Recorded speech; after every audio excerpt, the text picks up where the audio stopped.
भाई जब तक तुम मेरी फक्की नहीं खाओगे ना, तुम औरत के करीब गए तो खड़ा नहीं होगा। मुठ पे मुठ मास्टरबेशन का मर्दाना कमजोरी से कोई ताल्लुक नहीं। मुठ मास्टरबेशन का मर्दाना कमजोरी से कोई ताल्लुक नहीं। आप दिन में 12 दफा भी मुठ मार सकते लेकिन आप ये पब्लिक को बताएंगे तो आवाम तो यही काम शुरू कर देगी। आप पहले नहीं कर रही, पहले उन्होंने मुठ्ठें कंट्रोल की हुई हैं या नहीं कर रही? बताएं, पहले भी तो यही कुछ कर रही है। क्योंकि सारी टोटे देखते हैं रातों को, ठीक है, वो समझते हैं, और सुहाग रातें बड़ी तबाह होती हैं पाकिस्तान में, खड़ा नहीं होता। क्या मसला है? ये मास्टरबेशन क्या है? डॉक्टर साहब ने तो उसे बड़े आराम से कहा जी कि आप दिन में 12 दफ़ा भी मास्टरबेशन करें।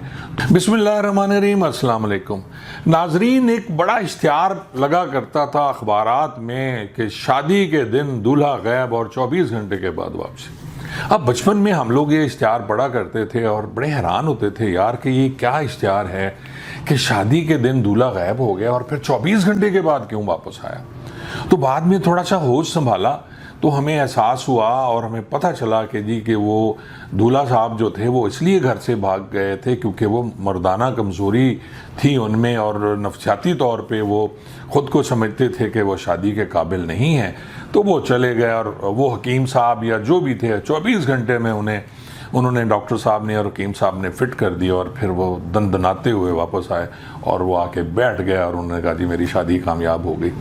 इसी तरह बचपन में हमें याद है कि स्कूल जाते हुए हम पैदल स्कूल जाया करते थे, तो रास्ते में एक लोग जमा होते थे और एक आदमी दरमियान में बैठा, वो सांडे का तेल बेच रहा होता था और 3-4 वो सांडे पड़े होते थे और वो बच्चे हम भी नीचे से निकल के देखने की कोशिश करते थे तो हमें भगा दिया जाता था। तो बाद में जब मेरा कद भी बड़ा हो गया तो फिर हम भी खड़े होके वो देखते थे, तो उसमें भी यही चल रहा होता था कि जी मर्दाना कुव्वत कैसे कायम होगी। तो नहीं समझ आती थी ये क्या है। फिर आहिस्ता आहिस्ता वो ये भी बताते थे कि 100 कतरे जो हैं खून के बनते हैं और उसमें से 1 कतरा आपका स्पर्म्स का बनता है जी। अब उर्फ़ आम में उसको जो भी कहा जाता है आपको पता है, मैं बड़ी मोहतात गुफ्तगू कर रहा हूँ, लेकिन ये सारी गुफ्तगू हमारे डॉक्टर इरफान कैसर साहब बड़ी ओपनली आजकल कर रहे हैं। मैंने उनका एक यार व्लॉग देखा जिसमें वो बात कर रहे हैं कि जी नाइटफॉल कैसे होता है और उन्होंने गिलास पानी का भर के रखा। इसको अपने हाथ से खुद कर देते हैं जिसे हम मास्टरबेशन, मुठ मारना, ये सारा कुछ कहते हैं। उसके में किसी और उससे किसी किस्म की और उसको उंडेला। बिल्कुल ये बातें आपको समझानी चाहिए, लेकिन उसके साथ आप ये ज़रूर लिख दिया करें कि ये सारी बातें बालगान के लिए। ऊपर एक छोटा सा टैग लगा दिया करें कि 18 साल से कम उम्र बच्चे ना देखें। लेकिन वैसे तो हमारे जो बच्चे हैं वो हमसे 100 गुना ज़्यादा तेज़ हैं। मीडिया पे, इंटरनेट पे क्लिक से आप दुनिया की सारी खराफात भी देख सकते हैं और अच्छी बात भी देख सकते हैं। और फिर मैंने इनका एक और पॉडकास्ट देखा, वो ये था, एक हाफिज़ कुरान हैं, वो बड़े अच्छे आदमी मुझे लग रहे थे और डिस्कशन जो हो रही थी वो हो रही थी ये मास्टरबेशन क्या है। और मैं उसे अंग्रेज़ी में कह रहा हूँ, लेकिन डॉक्टर साहब ने तो उसे बड़े आराम से कहा जी कि आप दिन में 12 दफ़ा भी मास्टरबेशन करें तो वो भी सेहत के लिए मुज़र नहीं है और उसके लिए कुछ नहीं होता। मैं ये भी देखेंगे उनकी सारी, मैं आपसे कुछ झूठ नहीं बोल रहा, ये सारी चीज़ें आपको अभी नज़र आएंगी, पूरी वीडियो चलेगी, आप उसमें देखिएगा कि डॉक्टर साहब कितने ओपनली बात करते हैं।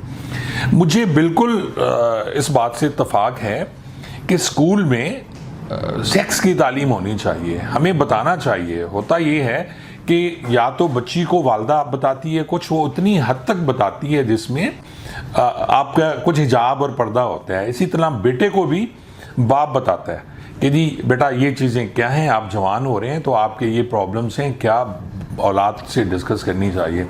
लेकिन डॉक्टर साहब जिस तरह बैठ के ये सारा कुछ कर रहे हैं तो मैं समझता हूँ कि ये ठीक नहीं है।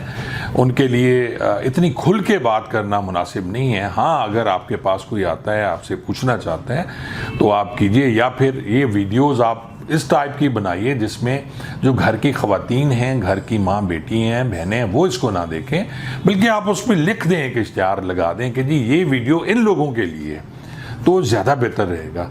तो मेरी फिर गुजारिश है, और मेरी इन बातों से डॉक्टर साहब गुस्से में आते हैं और कुछ उनकी वीडियोस और उनके जो लिखे होते हैं वो उन बातों से लगता है कि वो फील ज़रूर करते हैं, लेकिन मैं उन्हें मशवरा, जैसे मैंने अर्ज़ किया, कि वो यही है कि जी आप अपनी वीडियो ज़रूर बनाएं, आप शोहरत की बाम अरूज तक पहुँचें, मुझे जलन नहीं होती आपकी शोहरत से, लेकिन आप उसको बाकायदा कैटेगरी उसकी बना दें कि ये वीडियो कौन देख सकता है, ये वीडियो कौन देख सकता है। जी बहुत बहुत शुक्रिया।